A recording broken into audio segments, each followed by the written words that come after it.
topic natin ay tungkol sa kababaihan. So kung meron kayong tanong tungkol sa talik, sa regla, takot kayong mabuntis, isama na natin yung mga tanong tungkol sa hymen, sa tampon, sa virginity, napkin, panty liner, subukan ko pong sagutin. Una sa lahat, yung pagdadalaga ng isang tao. Sa edad 9 hanggang 16 na taon, magsisimulang tumangkad, magkakaroon ng pagbabago sa mga maselang bahagi ng katawan ng isang babae.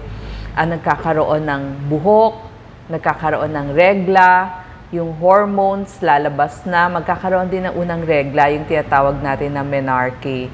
Tapos, ang nangyayari kapag nagregla or menarche na, bago magregla, yung adrenal glands maglalabas ng male hormones, ang tawag dyan androgen. So, una niyang ilalabas yung testosterone. Ito yung pag nagpawis, nagkakaroon ka na ng body odor, buhok sa kilikili at sa maselang bahagi, mas nagiging oily skin ka at nagkakaroon ka ng acne o tigyawat.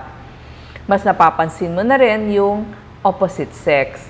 And then, after maglabas ng testosterone, ay maglalabas na rin ng estrogen. Ito ay para magregla na ang isang babae, paglaki ng balakang, paglaki ng breast. Ito ay para sa paghahanda sa childbearing o sa panganganak.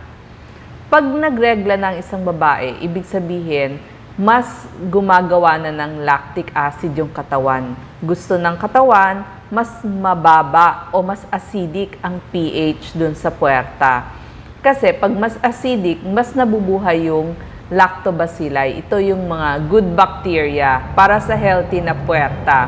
So, tandaan po, ang puwerta kayang maglinis mag-isa. So, hindi po kailangan na meticulous yung paglilinis natin.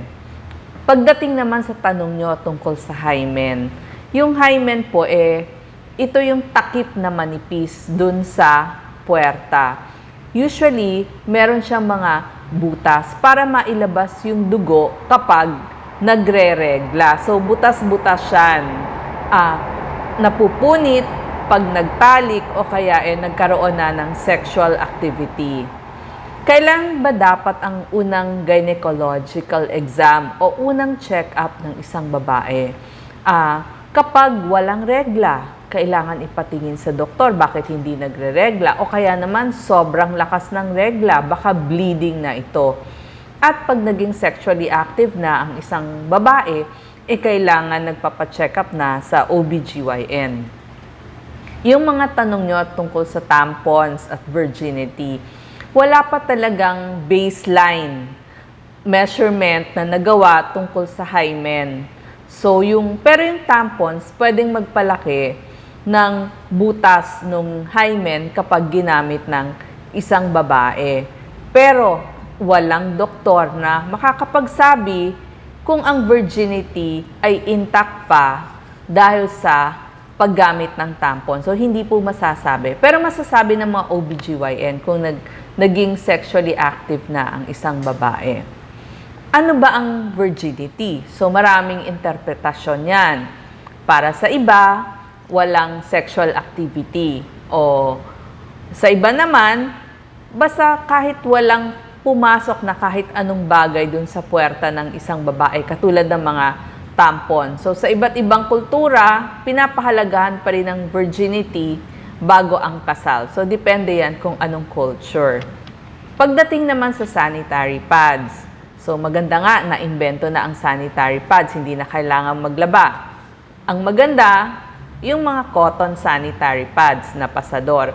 Pero meron din mga synthetic na material. Ang gusto ko lang, makapagpalit kayo ng sanitary pads every 4 hours para iwas sa iritasyon, sa rash, dermatitis, pamumula, pangangati, at syempre meron siyang masamang amoy. Ang importante, kada palit ng sanitary pads ay maghuhugas ng puwerta gamit ang malamig na tubig or a little warm water at saka yung mild soap, yung ginagamit nyo sa katawan nyo. Yung panties din naman, mas maganda, lagi ding pinapalitan. So, at least twice a day or more, better kapag meron kayong regla. At saka, pag may regla, dapat maligo araw-araw para mawala yung amoy. Naimbento na rin ang panty liners o yung tawag na panty shield. Ito ay ginagamit lamang kapag light flow o huling araw na ng regla. Hindi ito dapat gamitin araw-araw kasi abrasive to sa balat. So nakakagasgas din. Pwedeng mag-cause ng iritasyon. Hindi to pang araw-araw na gamit kasi mainit din to. Tapos kapag may pawis na gasgas, magkakaroon nga ng mas tinatawag na pangangati. Better, magbaon na lang kayo ng extra panties sa eskwelahan o sa inyong trabaho at magpalit ng madalas ng panties. Actually nga dun sa mga may asawa, dapat pag hindi kailangan, wag nang gagamit ng panty liners kasi pwedeng magdulot ito ng yeast infection o yung pangangati. Pagdating naman sa panties, pag walang problema, any kind of panties, any kind of lingerie, pwede nyong i-enjoy. So, yung mga damit panloob nyo, i-enjoy mo nyo. Pero kapag may problema na sa puwerta, mas mainam gumamit ng white cotton panties. Simple lang ang sagot kasi pag decolor ang panties, baka meron kayong allergy sa dyes. O kaya naman, pag ibang tela din, baka nag-allergy kayo. Ang maganda sa cotton, mas nag-absorb siya ng wetness o yung basa-basa. Ibig sabihin, sinisip-sip niya yung mamasa-masa. Iwas na din sa sobrang mabangong sabon panlaba, sa mga fabric softener, sa mga bleach. Iwas din sa mga spandex, sa mga girdles, sa tongs, yung mga pampapayat na tela, pantyhose. So kung pwede, pag may problema, pwede ang white cotton panties at saka alam nyo yung mga boxer shorts. Maganda din yan na gamitin. Pagdating naman sa hair removal, so yan ang mga tanong nyo. Pwede bang shaving, waxing, laser? Ang problem sa lahat ng ito, pwedeng mamaga yung hair follicles. Siyempre, pag namaga yung hair follicles, pwedeng magdulot ng rash, ng butlig, o yung mga mapupulang bumps dun sa skin natin. So, ang simple way, pwede nyong itrim na lang yung hair gamit yung scissors. May mga scissors naman po, yung round ang dulo, tapos upo sa inodoro at gupitin or itrim na lamang ang hair. So, ingat lang po sa pag-trim. Sa mga mothers or parents, pag ang pag-uusapan sa bahay, dapat naman po pinag-uusapan ng reproductive system, lalo na sa mga anak nyong babae. Gamitin nyo po yung tamang term. Kung ano po yung tamang anatomical term. Huwag po kayong gagamit ng mga alias kasi mas malilito lamang yung bata. Mas maigi kung ano po talaga ang medical term, yun yung gamitin natin. Tsaka, turuan nyo sila habang nasa bahay. Hindi ho sila dapat walang kaalaman tungkol sa mga bagay ng reproduction kasi baka magka-problema in the future. So, dapat naturuan ng magulang. Magulang ang dapat nagtuturo, lalo na sa mga anak na babae. Halimbawa naman, pagdating sa pregnancy, merong mga naiisip yung mga kababaihan. Pwede bang mabuntis? Kung. So, ito po yung mga sagot natin. Kailangan alam to ng mga bata. Number 1, pwede pong mabuntis kahit virgin pa. O ibig sabihin, virgin, paano nangyari yon?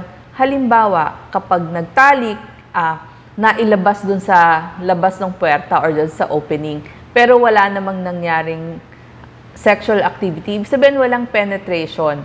So, pwede pa din umabot yung nailabas na sperm dun sa isang fertilized egg. So, kahit walang penetration, pwede po. Possible. Hindi naman sinasabing palagi, but possible. Number 2, sabihin, hindi naman mabubuntis kasi wala pang regla. Pwede pong ma-pregnant, baka nag-ovulate na kasi at a young age. So, kaya nga marami ngayon mga bata, nakikita nila, pregnant na. Halimbawa, nagkaroon ng sexual activity habang may regla. Pwede bang mabuntis? Yes, kasi hindi natin masasabi yung cycle length ng isang babae. Baka naman sa ending ng regla niya, nag-ovulate na rin pala siya. Kasi syempre, habang bata, paiba-iba naman yung length ng ovulation. Number 4, hindi naman inilabas sa loob yung ejaculate. Tandaan nyo po, yung mga pre-ejaculatory fluid, meron na pong mga sperms inside. So, pwede pong makarating yon sa fertilized egg.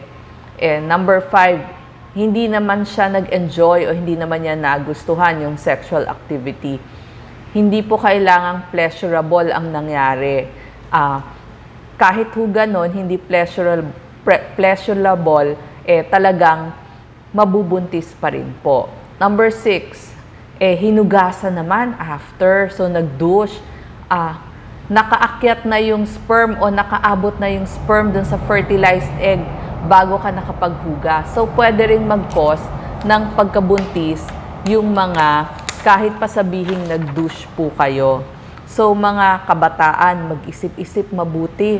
Huwag papaloko. Isipin ang mga bagay na mawawala sa inyo. Pag-aralan mabuti, so mawawala yun sa inyo, yung aral nyo, yung hirap nyo, yung future nyo, yung kinabukasan, para hindi ho kayo magsisi. Kaya ko kayo tinuturuan. Pati din po to sa mga parents, kasi kailangan dinidiscuss ito sa bahay at kayo ang nagpapaliwanag sa inyong mga anak. Meron din tayong mga maling paniniwala tungkol sa regla. Pwede bang mag-hot shower? Sabi nila, pag daw nag-hot shower, naku, lalong lalakas yung heavy flow nyo. Ang sagot, hindi po. Wala pong kinalaman yung blood circulation. So, wala pang ebidensya na yung mainit na shower ay magkakos ng malakas na pagregla. Or kaya naman, pag daw nasa tubig, hihinto na yung regla. Hindi po. Actually, kaya lang hindi siguro nakita yung blood, baka na-dilute na ng tubig. So, dito po. So, kailangan ba ng mga babae ang paghuhugas ng yung mga nabibili po, yung mga mababango o panghugas dun sa maselang bahagi ng katawan? Hindi po kailangan gumastos. Ang kailangan nyo lang, plain water, tubig, pwede pong cold, pwede pong warm, wag pong sobrang init, at mild soap lamang na ginagamit nyo sa inyong katawan. Hindi naman po kailangan bumili pa sa butika ng mga nakikita natin ng mga feminine washes. Pwede na po yung ginagamit natin sa ating katawan. So, sana po sa mga nagdadalaga, at saka sa mga single, kahit po sa may asawa, yun din naman ang ating tagubilin. Nakatulong po sana ako sa inyong kaalaman. Salamat po.